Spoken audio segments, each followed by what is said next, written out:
back with you today. My name is Miss Kim Lovato, and I teach 5th grade at Pecan Park Elementary. And I'm Miss Carney Holloway, and I also teach 5th grade at Pecan Park Elementary. And today we're going to talk to you about Newton's laws of motion. So this is a big part of what we're learning in 5th grade, and it can apply all the way up to 12th grade because there's a little bit of physics mixed in here. It's just on a way simpler level for us. So Newton has 3 laws of motion. The first law is the law of inertia. It states that an object at rest will remain at rest unless acted on by an external force. Or you can say an object in motion will stay in motion unless acted on by an outside force. So let's put it to action. We're going to use a couple of different balls and cars. First, we're going to set them on the table. The car. This object is at rest. Nothing is acting on it. But when I push it with my hand, an external force, the car is in motion. So, Newton's first law of motion. I explain this to my 5th graders. When you're laying at home right now on your couch, you are an object at rest. But when your mama yells at you, you jump up because that's an external force acting on you. So you jump up and do what you need to do. So, resting at home on your couch, you're an object at rest. That's inertia. So, inertia means you just want to resist anything that's happening around you.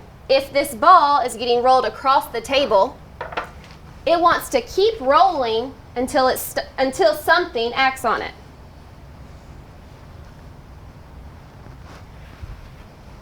Simple, easy. Take these laws and use them at home. Okay?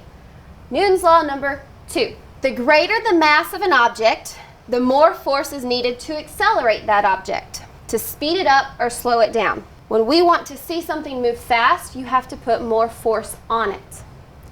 When you're driving your car, or when your parent is driving your car, to make that car go faster, they push the accelerator. It helps the car speed up and go faster. So, simply put, it's how fast an object moves. Now, we're going to test some objects in motion.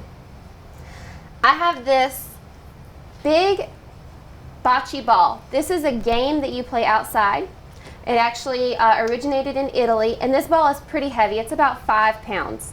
And so it would take me more of an effort to push or throw this ball than it would for me to push or throw this plastic ball that you see in ball pits at McDonald's, right? So we're going to put these at the edge of our table. And I'm going to have Miss Holloway come, and I'm going to have her blow through a straw to see which one of these balls is easier to accelerate across the table.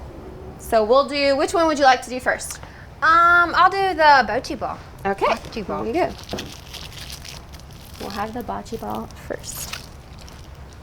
All right.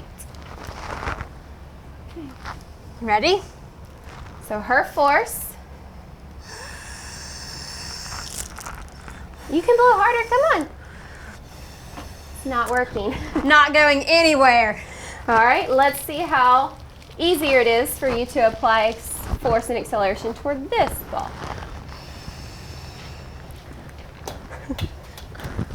That was pretty Great. easy. And as you can see, force equals mass times acceleration. The more mass an object has, the more force you have to put to it to get it to move the direction you want. The less mass an object has, the easier it is to accelerate. If you've ever been to the carnival or a fair or the state fair, you've probably seen that game where you take the big hammer and you slam it down and it makes the ball go up. That is Newton's second law in motion. I don't have a lever or a giant hammer, so I created out of a dish soap bottle, and I took a piece of construction paper, cardboard, and a piece of a straw, glued it together. This is just a wooden stick you can get at this craft section at Walmart, or if you eat kebabs at your house, you can take one. All right, I marked my spaces going up just so I can see how high my piece of cardboard goes. Hopefully it reaches the top, just like it would in the game. But it all depends on how much force I apply to the bottle to get it to accelerate. So if I apply a little bit of force, it just barely moves up. If I apply a great deal of force, it goes all the way to the top. So if you have any of these objects lying around at home, you can make your own strongman game to show Newton's second law of motion.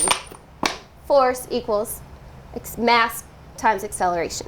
Moving on to Newton's third law of motion. Newton's third law of motion tells us that for every action, there's an equal and opposite reaction. If I am pushing down on this table, even though you can't see it, the table is pushing back on me because it's not caving in, I'm not falling to the floor, it's pushing back. This is a balanced force. If Miss Holloway and I push hands against each other and neither one of us move, this is a balanced force. I'm pushing forward, she's pushing in the opposite direction. Equal, opposite reaction. Okay? Now, we're going to show you a couple ways to demonstrate that. The first way is a very common way. You've probably seen this. This is Newton's Cradle. All right? It's a really fun game tool to have in your classroom.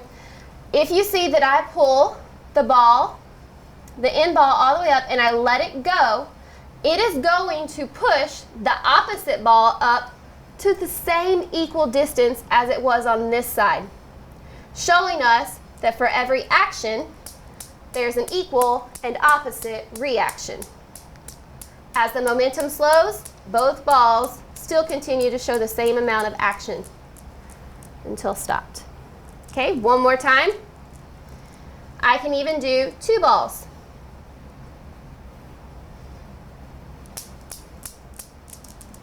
Ooh, until it gets tangled. Then we're done. So, that's one way to show Newton's third law. For every action, there's an equal and opposite reaction. The next way that we want to demonstrate for you, can you get the markers? And is with a toy car and some markers. Now, you know that when something pushes against the ground, it has to push against the ground to go the direction that it's moving. But we don't always see what's happening in the ground.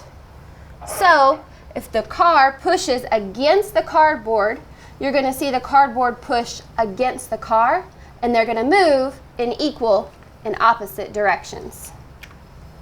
All right, Ms. Holloway, I'll let you demonstrate that one.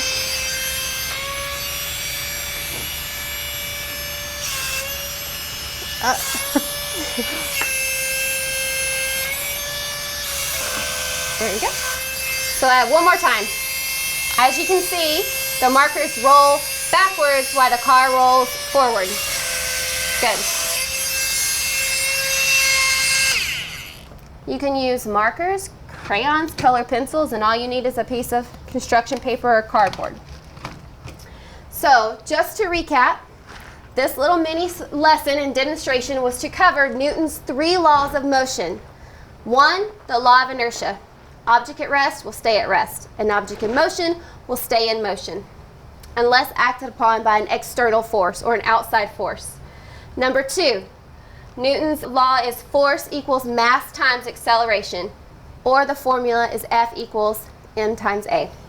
And Newton's third law of motion is for every action, there's an equal and opposite reaction. Force comes in pairs. Thank you for joining us today. I hope you can take away from these laws and apply them to different objects around your house. Have fun experimenting.